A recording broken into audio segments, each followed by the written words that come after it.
Perkenalkan, nama saya Agus Wedin, NIM 233 kelas A semester 3 jurusan Sosiologi, Fakultas Ilmu Sosial dan Politik, Universitas Nusa Sembana Kupang. Baik, pada video kali ini saya akan menjelaskan materi dari buku review kedua, yaitu simulasi dari mata kuliah Teori Sosiologi Modern. Dan sekarang jangan kemana-mana, setelah ini ada video untuk menjelaskan materi simulasi. Selamat menyaksikan.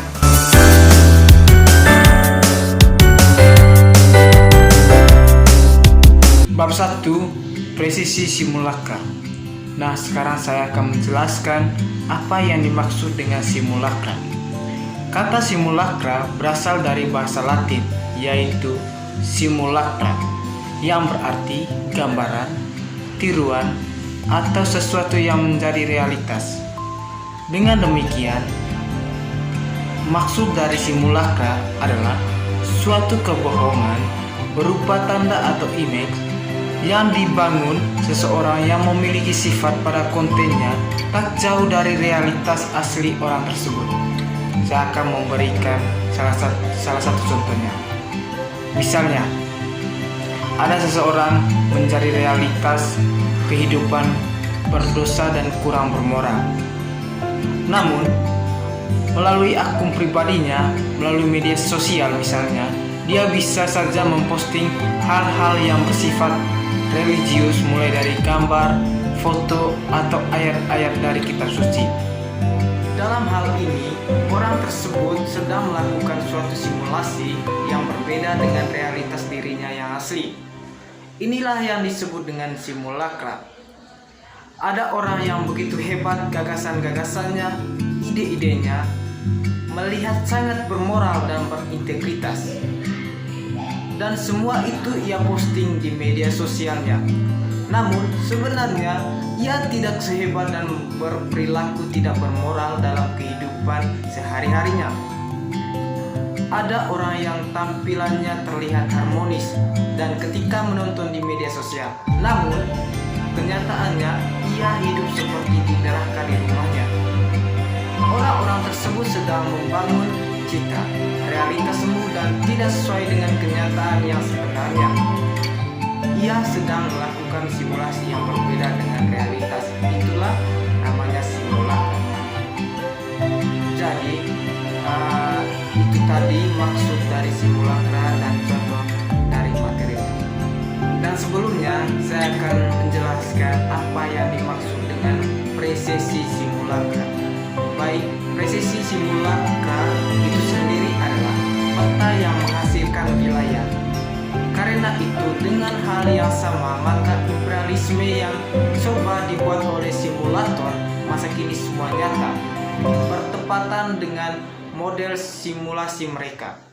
Tetapi ini bukan lagi masalah peta atau wilayah, sebab perbedaan berdaulat di antara mereka itulah yang menjadi pesona abstraksi. Pada dasarnya, simulacrum tidak pernah menyembunyikan kebenaran, sebab hal itu adalah kebenaran yang menyembunyikan bahwa tidak ada simulacrum yang benar.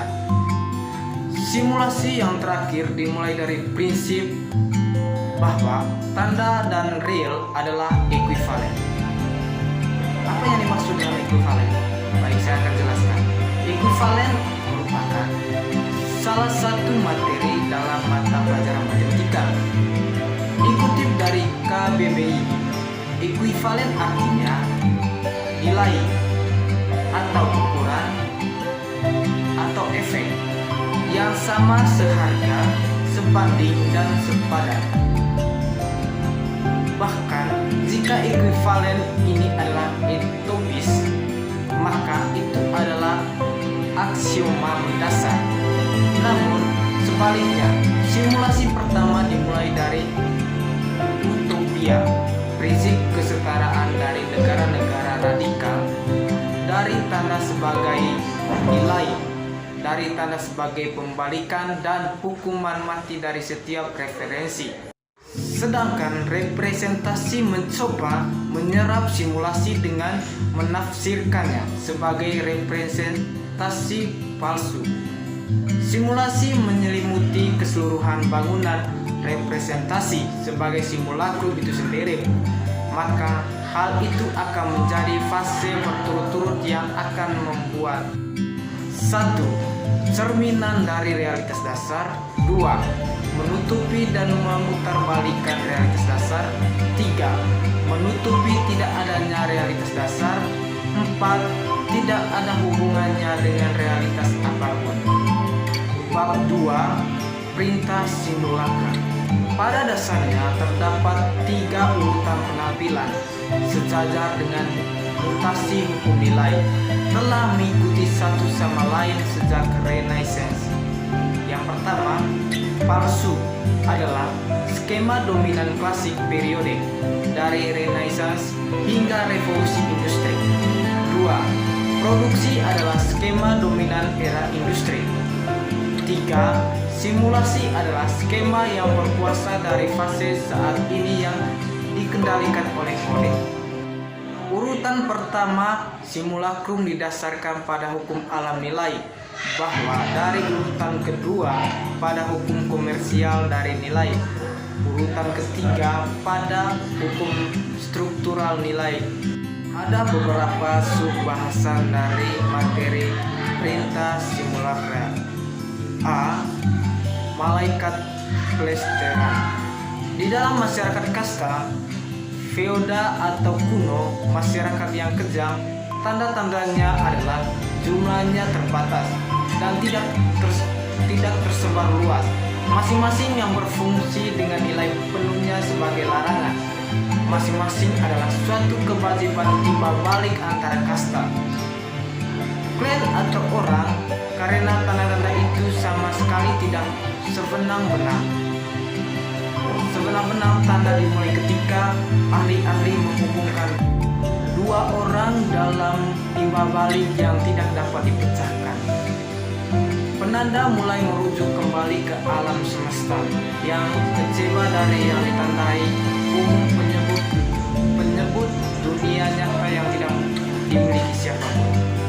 Tetapi ikatan ini merupakan penunjukan hanyalah simulakrum dari kewajiban simbolis. Hal itu hanya menghasilkan nilai-nilai netral yang dapat dipertukarkan dalam dunia yang objektif. Yang ke-B, otomasi robot. Seluruh dunia memisahkan 2 makhluk buatan ini. Salah satunya adalah seorang pemalsuan teater, seorang pria mekanik dan seperti jam. Teknik tunduk sepenuhnya pada analogi dan efek dari kemiripan. Yang lain didominasi oleh teknis prinsip mesin mengesampingkan semua, dan dengan mesin kesetaraan juga datang.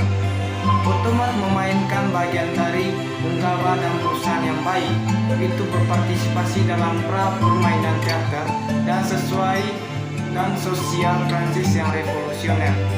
Otomaton adalah analoginya manusia dan tetap menjadi lawan bicaranya.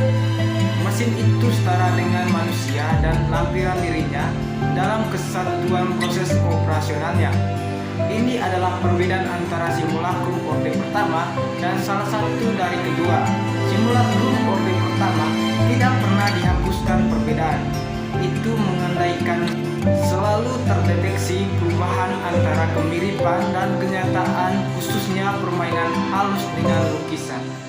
Simulakrum orde kedua menyederhanakan masalah dengan penyerapan penampilan atau dengan likuidasi yang nyata mana saja.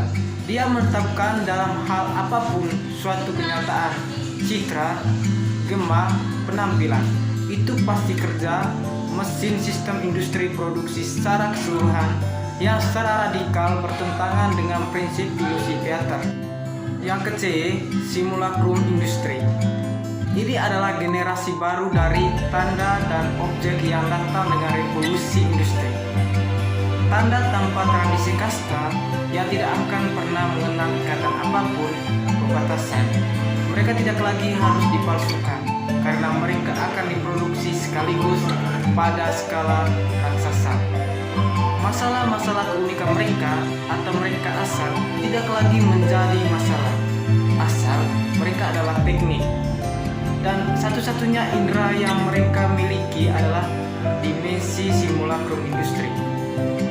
Seluruh analisis perubahan produksi sesuai dengan apakah Anda tidak lagi melihat di dalamnya proses asli atau bahkan yang merupakan inti dari semua yang lain, tetapi sebaliknya mereka penyerapan semua makhluk asli dan dari pengenalan serangkaian makhluk identitas. Yang kedua, taktil dan digital. Regulasi pada metode kode genetik tidak semua terbatas pada efek laboratorium atau visi mulia dari ahli teori. Kehidupan sehari-hari diinvestasikan oleh ini model. Digitalitas bersama kita itu yang menghantui semua pesan, semua tanda masyarakat kita. Referendum selalu merupakan ultimatum sepihak. Sifat pertanyaannya itu tidak lagi tepat diinterogasi, tetapi pemaksaan langsung rasa di mana siklus tiba-tiba selesai. Setiap pesan adalah vonis, seperti yang berasal dari statistik polling. Simulacrum, jarak atau bahkan kontradiksi antara dua kutub hanya seperti efek nyata tanpa tampaknya memancarkan halusinasi taktis. Setiap gambar, setiap pesan media, tetapi juga semua fungsi objek lingkungan adalah ujian. Artinya, secara penuh kekakuan istilah, mekanisme respon yang membebaskan menurut stereotip dan model analitik.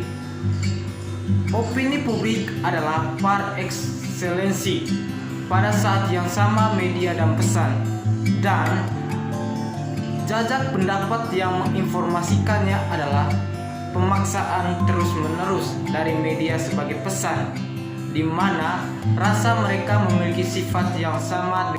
Elektronik media yang telah kita lihat juga hanya permainan abadi, pertanyaan atau jawaban, instrumen polling abadi. Yang iluminasi dari karya seni di era mekanik reproduksi. Karya seni dengan para dedais mencari proyektil itu terjun ke penonton, dibutuhkan kualitas taktil.